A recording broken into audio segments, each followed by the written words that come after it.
give more returns. Get more security and more interest on your fixed deposits from Sri Lanka's largest finance company, LOLC Finance.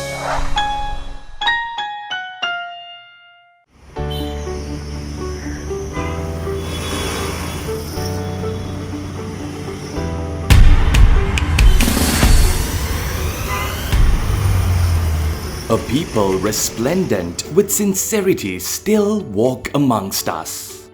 Be honest.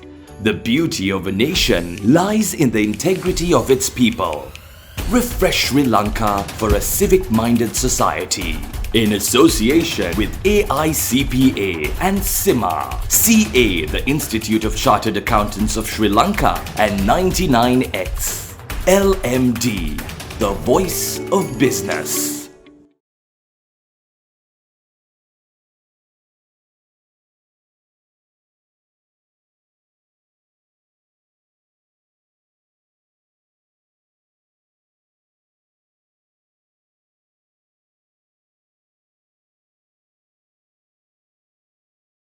Hello and welcome to LMDtv. Tonight on the forum, we are zooming in on the port city and its future prospects. And with us, we have Radika Obeyesekere, who is the Director of Investment Promotions and Marketing at CHEC Port City, Colombo. Very nice to have you on the show, Radika. Thank you. Happy to be here. So Radika, let's start off our conversation. Can you give our viewers a very brief overview of the current status of the Port City project? What's happening? Sure. So let me start with a few facts and figures on the project. As you know, Port City Colombo is a master planned city development, which on completion will be a vibrant business city coupled with world-class living and residential facilities. So that's what we envisage for Port City. So it also happens to be Sri Lanka's largest foreign direct investment to date, and is also possibly the largest infrastructure development. And in terms of investment, we're looking at a total investment of approximately $20 billion on completion, of which $1.4 billion has already been made by the project company, which is CHEC Port City. So the $1.4 billion investment covers the basic infrastructure, including the roads, walking paths, and utilities, of course. And we hope to complete that phase of development by the second half of this year.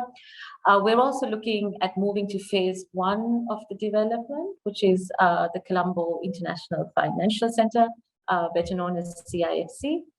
CIFC will be the vertical development of the project, where you will see the two towers of Port City Colombo come up, which will be home to commercial, luxury, condominium and retail space. And CIFC will also host Sri Lanka's first downtown duty-free, which is due to be launched in June this year. So to answer your question, the project is very much underway, and we are also aggressively out there looking to bring in our anchor investors on board. And yes, that will really start, that will see the start of the project, yes. Very, very exciting times ahead. And I think we'll be keeping tabs on everything that's happening. Absolutely. You mentioned attracting investors, and I think Sri Lanka, the economy right now is probably at one of its lowest points, and we desperately need a lot of FDIs coming in, a lot of business prospects overall. What is your assessment of the impact of the Port City project, of course, in various stages to the Sri Lankan economy? Yes, so many studies have been done on the actual economic impact of Port City on the economy. And as you mentioned, as you rightly mentioned, assessing the impact at various stages of development. So one such study was one carried out by PwC. And in terms of the economic impact assessment, it has looked at not just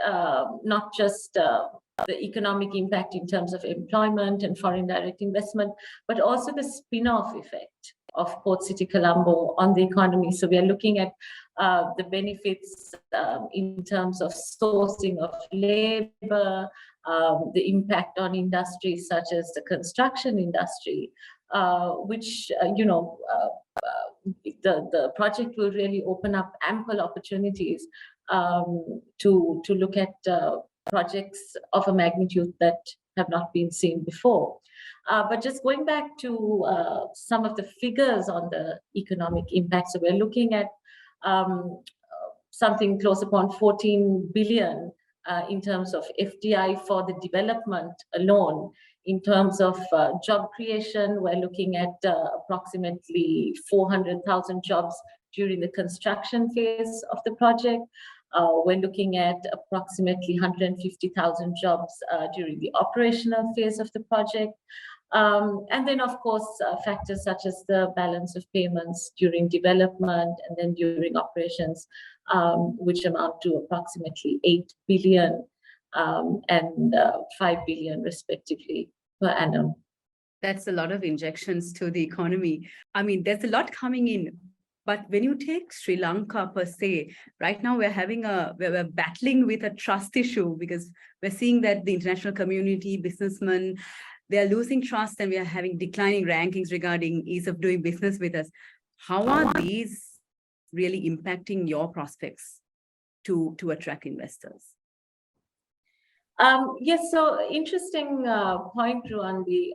If you actually take the legal and regulatory framework surrounding Port City, or governing Port City rather, the framework has been very cognizant of these concerns and factors.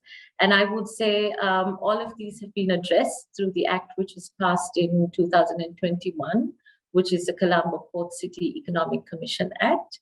And the Act, at the center of the Act rather, is the establishing of what we call the Economic Commission. So the Economic Commission has been tasked as the single window investment facilitator, which will really address all these concerns and all the matters relating to ease of doing business for investors and businesses coming on board. So, for example, the end-to-end onboarding of the various entities, the obtaining of licenses, approvals, and everything that people really don't look forward to when it comes to doing business in any other scenario. All of those factors will be addressed by the Commission, and overall the Commission will be tasked with ensuring that the legal framework provides maximum levels of ease of doing business for investors and businesses coming on board. In addition to that, the Port City will also have its dedicated International Dispute Resolution Center, and the Dispute Resolution Center will be tasked with dealing with matters pertaining to the area of the Port City. And there again, that deals with the challenges that people face otherwise with delays in litigation and so on. So a number of those factors have really been looked into, and we hope that it will be kind of smooth sailing for those operating within Port City. That's very reassuring. Thanks, Radika. In one of your previous answers, you were talking about the job creation aspect. Can we elaborate on this a little bit more, especially since right now we're seeing a never before seen migration of talent going out of Sri Lanka? How are all these macro trends really impacting the job creation aspect of the Port City? So Port City, Ruwandi, is what you call a special economic zone, and it has been designated as a special economic zone through the Act, which I mentioned before. And what it means for Port City to be a special economic zone is that it will be focused on the export of modern services. So you're not going to see sort of a factory set up in Port City with, manufacturing operations, but you're looking rather at the regional hubs, the MNCs, setting up their trading offices and focusing on the export of services out of Port City. So in our strategy, we've also identified a number of thrust sectors, which we will be focusing on. So sectors such as IT-enabled services, financial services, maritime and logistics, to name a few. We are really focusing on bringing in the big names representing those sectors. So what this means is that Port City will really have the potential to host some of the biggest names representing these industries. And for our youth, that means that the opportunities are now at your doorstep, as opposed to, having to leave the country. And what we also hope will happen is that our most talented Sri Lankans overseas, who we have lost over the years, will also have newfound opportunities and reason to come back. And in addition to that, the provision for employment and remuneration to be in designated foreign currency, I think will be an additional incentive for the youth to really remain in Sri Lanka. That's a lot of positives. And I think apart from the injection to the economy, there's going to be a lot of societal impact as well. Thank you. It's time to take a short break. When we return, we'll get back to talking about the port city and its prospects. Display your brand message on digital screens at prime locations. The largest digital advertising network in Sri Lanka. Emerging media. You're mobile, and so are we. Gets me going. Grab the Light 87 app at the Apple App Store or Google Play now. 87.8 and 87.6 island-wide. Light 87.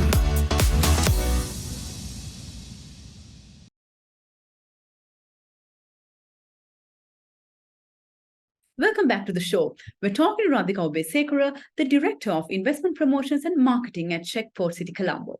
I'm going to move into a slightly different area now, sustainability. As we know, everyone's concerned about the reclamation of land, and then once the project is completed, the energy consumption there. So lots of rumors going around, lots of talk around this. But just to clarify things, can you share with us the initiatives that has been taken from the project, from your point of view, to make sure that it's environmentally friendly in terms of the construction phase as well as when it actually starts operating?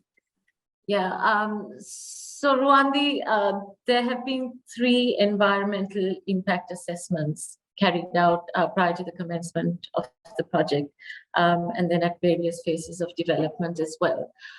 3 rounds of EIAs that were carried out. And stemming from the EIAs were certain findings, which formed sort of 72 conditions that the project had to conform to, and conditions that will have to be met at different phases or stages of development. So this is sort of a fundamental prerequisite, and in terms of compliance, it's an absolute must-do for the project. And as part of this environmental management plan, which sets out these 72 conditions to be met, there are also 24 government agencies which are monitoring the progress of the project at the various levels. In addition to that, the master plan of Port City was developed by world-renowned names such as Sweco in Sweden and Sabana Jurong. And at the master plan phase of the project, I mean, there was a paramount importance attached to sustainability, and you would see, right across the design, and then also what we call the development control regulations, which is now law, DCRs. So you have 4 volumes of DCRs, and you have an entire volume which is dedicated to sustainability, covering the use of electricity, waste disposal, and all the other factors pertaining to sustainability, which really run right through the project. So no need for major concern really in that area. Perfect. We recently saw that we had a very nice high-profile visit from former UK Prime Minister David Cameron to the port city, and I'm sure it boosted a lot of credibility. Any more high-profile visits that we can expect? So as I mentioned before, I mean, we are now aggressively marketing the project, and we are out there, we're focusing on our key markets, such as the Gulf, South and East Asia. So I feel that now with things really taking a turn here locally as well, and with the increased optimism around Sri Lanka, we can hope to see increased interest, which is most likely to draw in, some of the higher profile visitors representing these countries. Talking of marketing, I think we recently saw the port city being showcased in Thailand at a roadshow. Any plans that you can share regarding marketing initiatives planned out for this year and maybe the next? Yes, so our key markets, as I mentioned, are the Gulf, South and East Asia. We will be going all out into those markets through our targeted road shows. We have the support of our key line ministries and agencies who are now all on board to really take the port city message out there. So we will be working in collaboration with a lot of these agencies as well, the foreign missions, the Sri Lankan foreign missions overseas, plus our own marketing efforts internationally. So a lot of that will be happening, particularly this year. Radika, we saw that the project celebrated a noteworthy milestone when we saw that for the first time, a Sri Lankan offshore company established itself there. How does this impact future prospects? I think what this really means is the confidence that people have in the port city, and the fact that that people are realizing the potential of the project. So we hope that with a couple of our key regulations, which are due to be in place over the next couple of months, that will provide increased incentive for companies to come on board. And also to make use of the transitional provisions that we have in the Act, whereby we permit for persons who come on board and who are taken on as authorized persons, where there is a provision for them to operate from outside the port city for up to 5 years until their development is in place. So they operate from outside the port city, but they still avail themselves of all the benefits and incentives which go alongside port city as a special economic zone. Thank you, Radika, for that answer. I think we're all looking forward to hearing more and more of all these announcements of all these establishments coming in.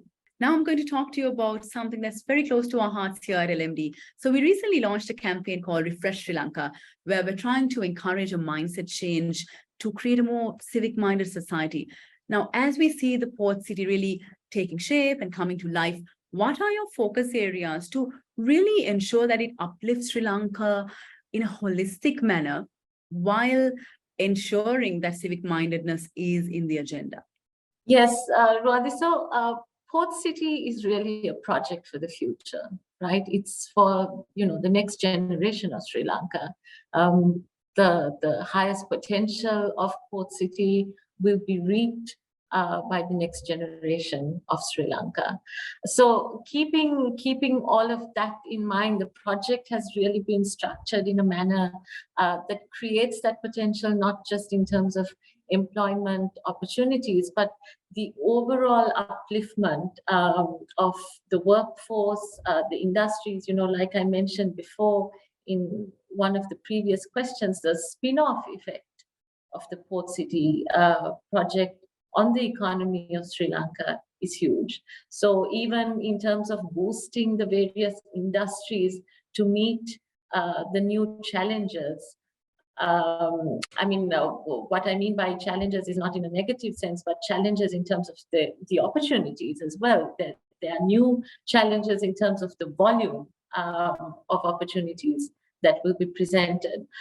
In terms of upskilling of the workforce, like I mentioned earlier, we're targeting the top names in a number of key sectors. So we hope the Googles, the IBMs of the world will look at setting up their regional offices here in Sri Lanka.